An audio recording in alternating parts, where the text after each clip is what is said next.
Selling roofs is not just having a conversation or trying to get people to like you.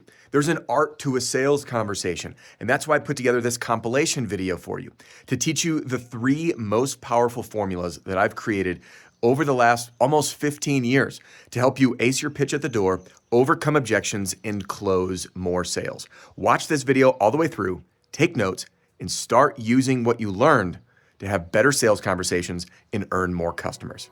Enjoy. Roofing sales is personal development in disguise, and the reward for growth is life-changing. I hope my content helps you create a richer life and bank account.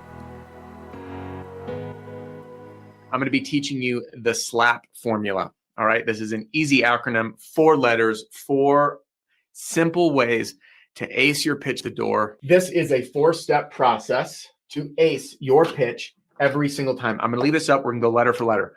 First is the S, okay? What does S stand for? Say hi and break the ice, okay? This is the easiest one, the most obvious.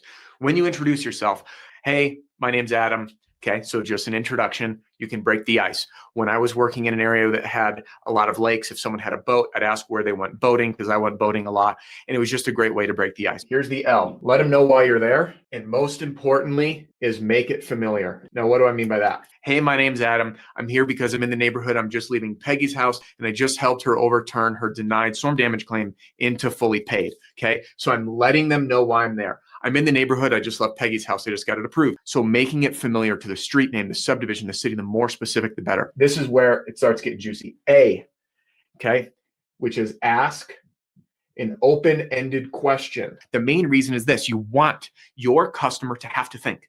Have you had your roof looked at yet? Okay, what do we say in sales? Get people to yes. So why are we going to ask a question with a no? No, I haven't. Okay, or no, I'm not interested. Easy answer. Or yes, I already did. We're taken care of. We don't want either of those. We want to force them to think so we can start a conversation. So we ask an open-ended question. Hey, I wanted to stop by and ask, how has the insurance process been for you? Open-ended. They have to answer and think about it. Hey, where are you in the insurance process? Do you see this? It will force a conversation. It will make them reply, which brings us to the P. P is easy. Present to their answer. Here, you see how simple this is? Specific answer. We only need to deliver the information that is relevant to where they're at. Answering what someone needs with specific answers is the fastest path to yes. The fastest path to yes is by asking an open-ended question, hearing what they respond, and delivering your pitch to exactly where they're at. Hey, Adam, I'm glad you're here. Our insurance came out. They actually said that we don't have any damage. Boom, pitch, plug and play. Guess what? I can help. I've helped people overcome this where they've been denied by the insurance company and think that they don't have damage. Well, guess what? They do. And we can call for a reinspection. Bingo. There's your presenting to their answer. So again, this stupid, simple formula, the SLAP method, becomes the backbone for every single type of pitch that you do at the door. So do you see that on the fly, you show up, you just think slap in your head, say hi, let them know why you're there, ask an open-ended question, present only to their answer. Stupid, simple approach for highly, highly effective canvassing. These 3 simple steps in the end-all objection handling formulas that you're about to learn, you can start using the minute this video ends to confidently overcome any single objection that you will ever face. Imagine this scenario. You're sitting with a customer, whether you're selling storm or retail. Customer says this, your price is too high, which brings me to the first step of this formula of the 3-step end-all objection handling formula, and it is A. What's that stand for? Acknowledge. Acknowledge.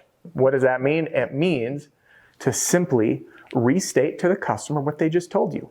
They say, hey, your price is too high. Say, hey, I totally understand that if you look at the bottom number on my estimate versus this estimate, the dollar amount is higher. There's no doubt about that. So I have acknowledged how they feel, what their perspective is. All right, now what do we do next? R. What does R stand for? Reassure. All right, so in roofing sales, if the homeowner says, hey, the price is too high. I acknowledge, I say, yes, looking at this item versus this item, it is. And then I reassure. Mr. Homeowner, I'm guessing you're looking for value, right? Like you don't want to overpay for your roof. Everything that you've explained to me is totally normal. And I see it all the time. Now, may I present an answer for you in a perspective that you might not have heard before? And then I'm teeing up for the next one. You see how I acknowledge and then I reassure. You're totally normal. By acknowledging and then reassuring, all of a sudden, and we haven't even come to the overcoming part, which is the last step, O for overcome. We're basically gaining permission to give them an alternative perspective. This is where we explain our point of view and we explain why it is that they need to be on our side. Example, Mr. Homeowner, you see this price and this price, they're nowhere near. I'm a couple $1,000s more. You can do the math, right? And I'm guessing you're like, well, why is that? Honest question. It's probably what they're thinking. So, well, here's the deal. See, this estimate just says remove and replace 30 square roof with a dollar amount. Did this contractor explain how the valleys would be installed? Did they explain if they're using ice and water shield? Did they explain how many rows of ice and water? And the homeowner is going to go, what? And you're going to say, no. And that's the problem. So the reason that contractors do this is it's a race to the bottom because then there's no accountability. You have not the slightest clue what it is they will actually be doing on your roof. But they can do this because as a regular person from the ground, shingles came off, shingles are back, your roof's up there. So you see how I've looped this together. Acknowledge. I hear what you're saying. Reassure. You're totally normal. Overcome. Here's why you might want to look at this differently. Okay? Pretty simple. So you now have the 3 simple steps for the end-all objection handling formula. It is up to you to go do the work and see the results. You're selling roofs. You have an appointment. What would you do? What would be different if you had a step-by-step formula for both storm and retail? So you knew exactly what to do, what to say, when to do it, from start to finish. I'm talking the minute you say your first hello to a customer all the way to leading with that signed deal and them excited to give you that 5-star review. How would that go? So let's jump right in. I'm gonna use purple. We're gonna go through these one by one. C of car park closing strategy, my formula. C stands for connect. Okay? People do business with who? People, not businesses. They do business with people. People who they know, people who they like, people who they trust. The buying decision's already made. You're either going to reinforce it or you're going to destroy it. So when we connect with our customer, we compliment them. We spend some time to build rapport. We treat them like a human and like a friend. What happens next? We assess where they are at. I'm going to go through this high level. I've done multiple videos on these. For storm, where are they in the claims process? No claim, partial payment, denial, or paid in full. Each one of these scenarios has about 2 minus the paid in full. So there's really 7 kind of different mindsets that the customer is in. So these are the different mindsets that we must appeal our presentation to. Another reason that word for word scripts, they're a good teaching tool, but they are not application. And the difference here, what you're learning on this channel and in my products, they are actual usable strategies in the field. So again, we're going to ask after we connect and build rapport, hey, so simple, where are you at in the process? What made you want to call us? Why are you looking for a new roof? Whatever the case may be, we're going to assess where they're at. Now it's time for us to jump up on the roof before I write the R. We do our inspection at the assessment phase. You may have already done this. By the way, it was a self-generated lead at the door. So let's pretend it's a lead. If you've already done it, that's okay. But you're not going to move on to the next section for R, which stands for report, until after you have done your inspection. This is when we show our findings, but before we do, we frame what we are about to say. So we explain what is storm damage, why is it covered? We explain in retail what the issue is, what issues they're concerned about, how this can help them. We frame everything before showing them the pictures to create the context and to put their glasses on for them on how we want them to see this information.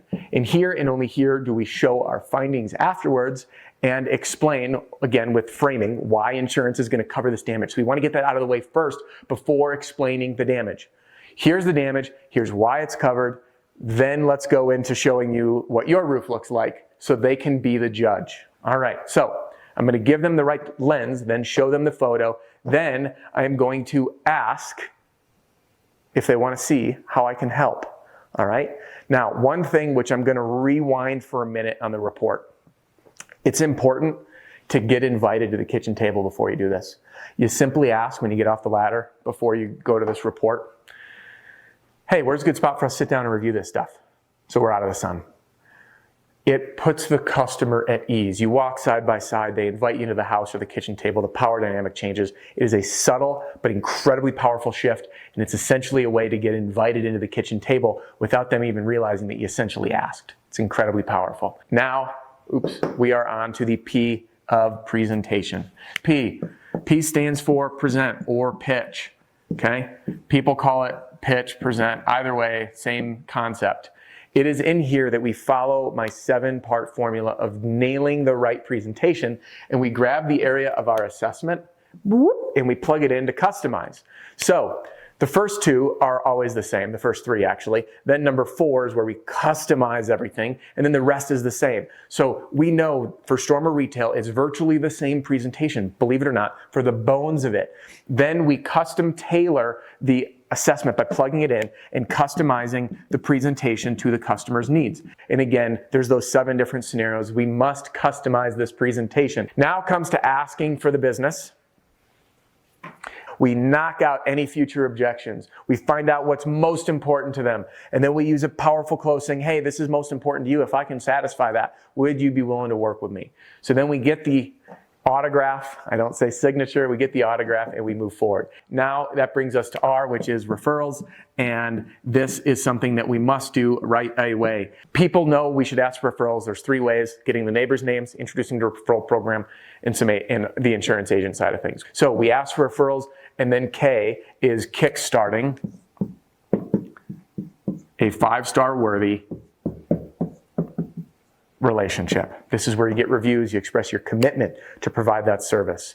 You must plant the seed now so they're willing to later, okay?